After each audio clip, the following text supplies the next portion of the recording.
right, welcome to the 5th day of Christmas. And on the 5th day of Christmas, we didn't get 5 gold rings. Or golden rings? That's probably a Mandela effect. We didn't get 5 rings, or any kind of rings. We got one delicious, amazing beer that Orange and Brew bottle shop picked out specifically for this day. This is Art History Brewing Wenceslas Dark Czech Style Lager. The Dark Czech Style Lager brewed with Czech malt and Saaz hops. Super excited for this. Art History is a brewery that we have grown to love over the past, 2 or so years.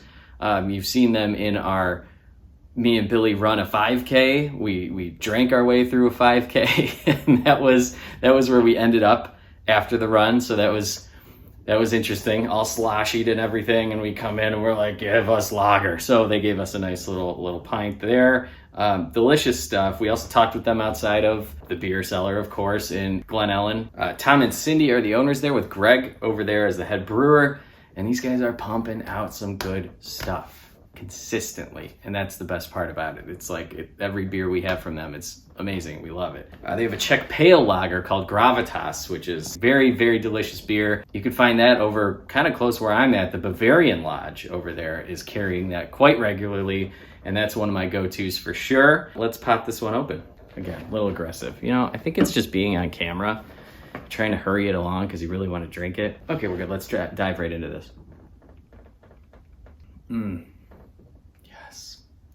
Yes. A perfect Czech dark lager.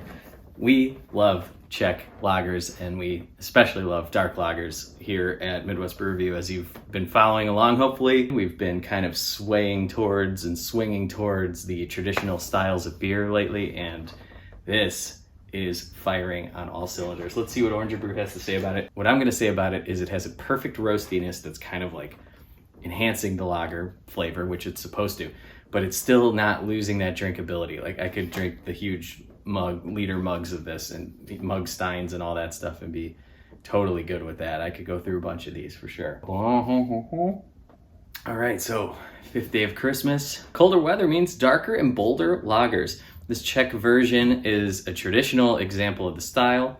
Art History does several beer styles well, but we love their lagers. That's 100% correct.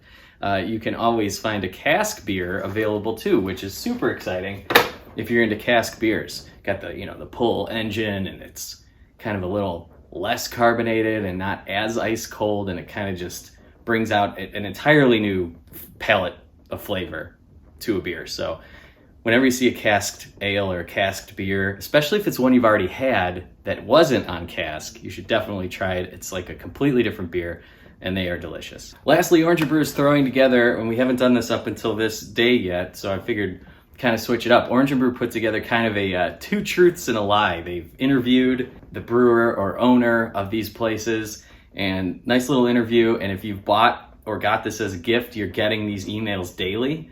So it's a nice little read along while you're enjoying their beer. So the 2 truths and a lie from Tom here. One is, I got them down here, I'm reading. I used to drag race a 1973 Chevy Vega. I sang on stage with Sting and the London Royal Philharmonic Symphony. Or I got kicked in the head by Lou Reed. 2 of those are truths, 1 of them are a lie. And be sure you're participating in this, because as you're submitting, you reply back to these emails, and as you're submitting, if you get it right, you get thrown into a little raffle for each of these ones that you get right for each of these breweries, and you might get some swag or a gift card, whatever it may be. So be sure to be participating in this so you can get some free stuff. So again, check out Art History out in Geneva, Illinois, if you haven't already. Tell them Midwest Brew Review says hi. Stay tuned tomorrow for day 6. I believe it is a beer that, if you've been following for a while, you may be familiar with. We gave it quite the accolade when it first came out here in Chicago, and it is a brewery that is expanding into Chicago. So stay tuned tomorrow. It's Midwest Brew Review, just a sip, 12 beers at Christmas. Let's go.